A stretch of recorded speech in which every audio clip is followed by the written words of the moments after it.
प्रभु यीशु मसीह के जलाली और सामर्थी नाम में आज दिनांक 27 जुलाई दिन गुरुवार को हम आप सब श्रोताओं का हार्दिक स्वागत करते हैं। आज के दिन के लिए वचन लिया गया है रोमियो की पुस्तक उसका 8 अध्याय 6 पद। क्योंकि शरीर पर मन लगाना तो मृत्यु है, परंतु आत्मा पर मन लगाना जीवन और शांति है। प्रियो, विचार और कल्पनाएं मनुष्य की आत्मा से प्रभावित होती रहती है। ऐसी हजारों कल्पनाएं व्यक्ति के आत्मा को पलट भी देती हैं।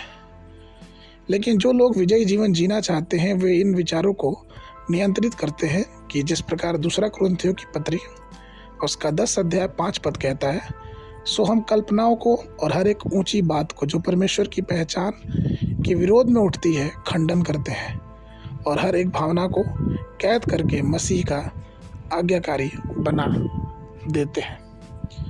प्रियो, कई बार आपने देखा होगा कि कई जो पंछी होते हैं वो उड़ते हुए एक कुएं के पास बैठ जाते हैं और वहीं उनका घर के समान हो जाता है। और जब कुएं के किनारे किनारे बैठते हैं तो उनके मल मूत्रों से कुएं के बगल कुएं में लगा हुआ ईंटे पे उनका मल मूत्र गिरता है। और चूंकि नमी पाते हैं तो वो मल मूत्र में कई बार ऐसा होता है कि किसी न किसी पेड़ या वृक्ष के बीज होते हैं और समय आने पे वो बीज अंकुरित हो जाते हैं। और कई बार आप देखेंगे कि कुएं का जो भीतरी हिस्सा होता है वो पूरा पेड़ पौधे से झाड़ियों से भर जाता है।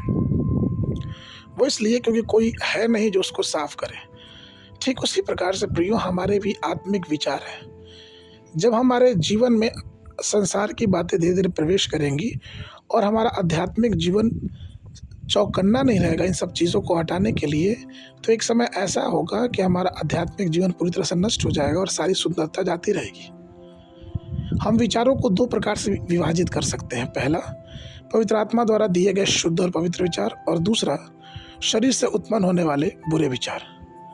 ऐसे रचनात्मक विचार जो मनुष्य खुद ही निर्माण करता है और वो इस बात को समझ नहीं पाता है कि वो विचार उसे नरक की तरफ लेके चल रहे हैं। जब कोई व्यक्ति अपने विचारों को पवित्र आत्मा के समर्पित कर देता है तो प्रभु स्वयं उसके विचार क्षेत्र पर शासन करता है।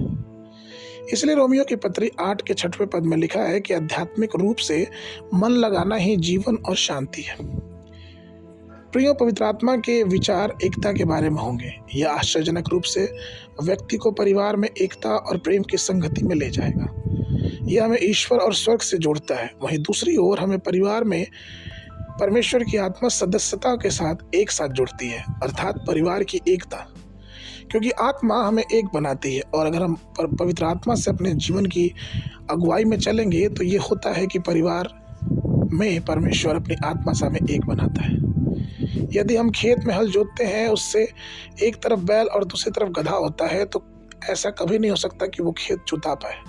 ठीक उसी प्रकार से अगर हमारे जीवन में संसारिक बातें और आत्मिक बातें दोनों अगर हम सोचेंगे कि उसको लेके अपना जीवन और पारिवारिक जीवन चल जाएगा, तो ऐसा कभी भी मुमकिन नहीं है। क्योंकि हमारा जो झुकाव रहेगा वो हमेशा से ही संसार की तरफ रहेगा। इसलिए प्रियो, हमें चाहिए कि हम परमेश्वर की आत्मा को पूरी तरह से जगह दें और प्रार्थना की स्थिति में एक दूसरे को प्रार्थना में उठाए रखें और पवित्र आत्मा के अनुसार आगे बढ़ते जाएं। आज के मनन के लिए पहला पत्रस की पुस्तक उसका 4 अध्याय 1 पद। इसलिए जब मसीह ने शरीर में होकर हमारे लिए दुख उठाया तो तुम भी वैसी ही बुद्धि से युक्त हो जाओ। बाइबल अध्ययन के लिए सुबह के समय वचन संहिता 43, 44, 45 अध्याय, शाम के समय प्रेरितों के काम 22, 27 अध्याय 27 पद से लेके 44 पद तक। परमेश्वर आप सबको आशीष देवे।